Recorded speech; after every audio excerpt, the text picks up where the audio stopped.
Hi, I'm Daniel Foley from Foley Health and Fitness. In this video, I want to go over three things that you can do if you are an athlete to take your game to the next level. Okay, so who I'm talking to, if you're on JV and you're trying to get to varsity, I'm going to go over three things that you can do to get to the next level. If you're on varsity and trying to get into college and play at a higher level in college, these same three things are going to help you. If you are in college already and playing and you're trying to get to the next level and play professionally, these three things also are going to be, I think, the three things that are going to propel you to the next level. So these three things, how did I learn about these three? Okay, so my story, I played baseball in high school. I was a pitcher. And in my senior year of high school, I had a really good year. I set a lot of school records at a high school I went to out in California. A lot of school records for strikeouts, fewest number of walks. I had a very good year my senior year, but I had the skills to play Division I college baseball, but I didn't have the body to play it. So at that time, I was probably 40 or 50 pounds overweight. I was very skilled, but I didn't have the body to play at a higher level. So I wasn't getting much interest from school. So I didn't really get recruited at all coming out of high school.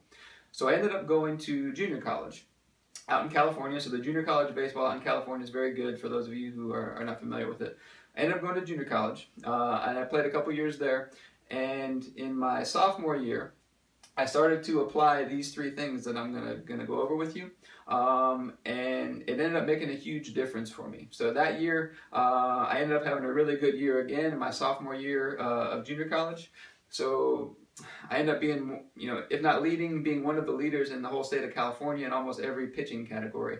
And the result of it was I started to get a lot of interest. I started to get recruited, so much so that, this was before cell phones. I didn't have a cell phone at the time, but I would come home and my mom would have a whole list sitting on the kitchen counter of all the coaches that had called me. And so I ended up having to kind of get to pick and choose from where I wanted to go to school. So I ended up getting a very good scholarship to a Division I school to go pitch there and pitched all through college at a Division I school at a high level.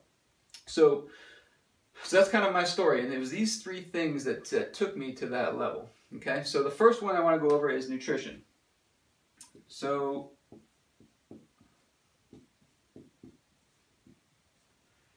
my sophomore year in junior college, when everything kind of turned around, the biggest change was probably in my nutrition.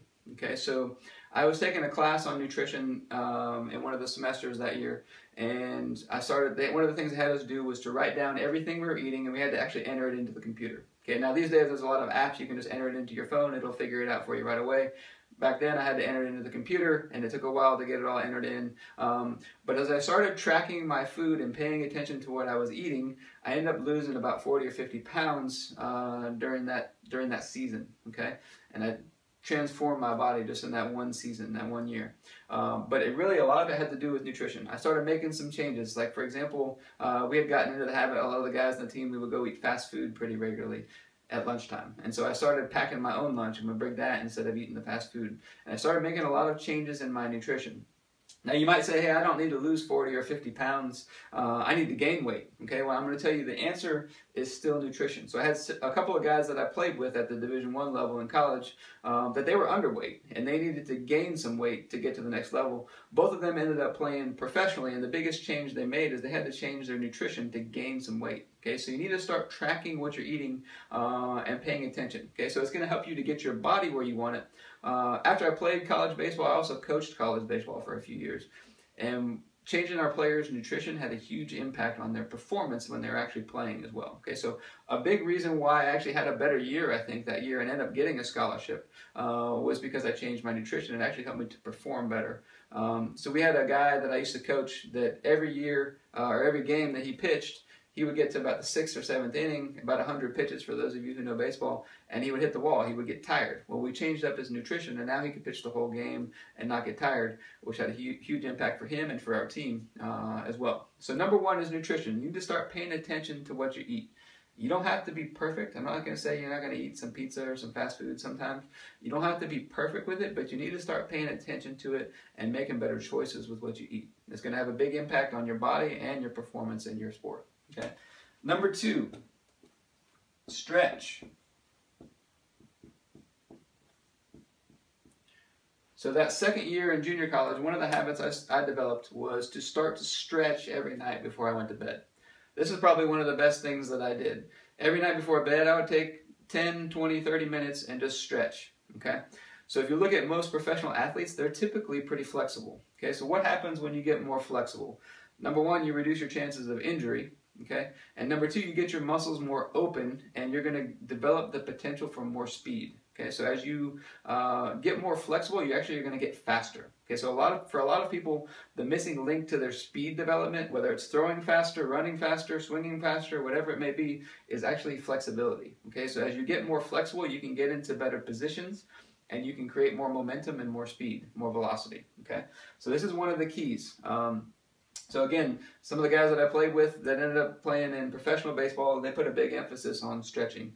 And so it's a big part of it. Number 3, train. So during that season, where I had the good year my sophomore year, I also started to train much more regularly, even in season. Okay, so this is a big misconception that a lot of people have, where I can only train in the off season, and in the season I don't want to hurt myself, or I'm just too busy, I can't train. You don't have to do a lot, but you need to train consistently. So what we see a lot of times with athletes is that you train really hard in the off season, and then when you get to the season, you don't train at all. So everything that you did in the off season, you lose when you get into the season. Okay, you need to at least train enough to maintain everything you did in the off season, so that the next off season you're not starting back at scratch again. Okay, so you need to start training. So this could be simple. You can start doing body weight squats, push-ups, sit-ups, pull-ups, just at your house, and just gradually add up more reps over time. For me, I needed to bump up my activity because I needed to lose more weight, so I started doing all kinds of various activities: swimming, tennis, weight training, all kinds of things, just to bump up my activity and get into better shape. So you need to train. You're going to need to increase your strength.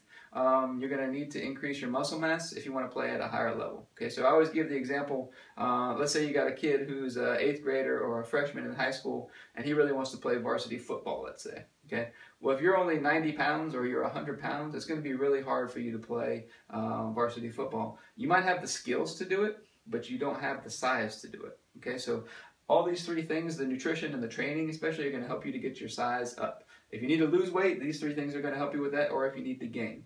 Like I said, so these 3 things are going to be what are going to take you to the next level.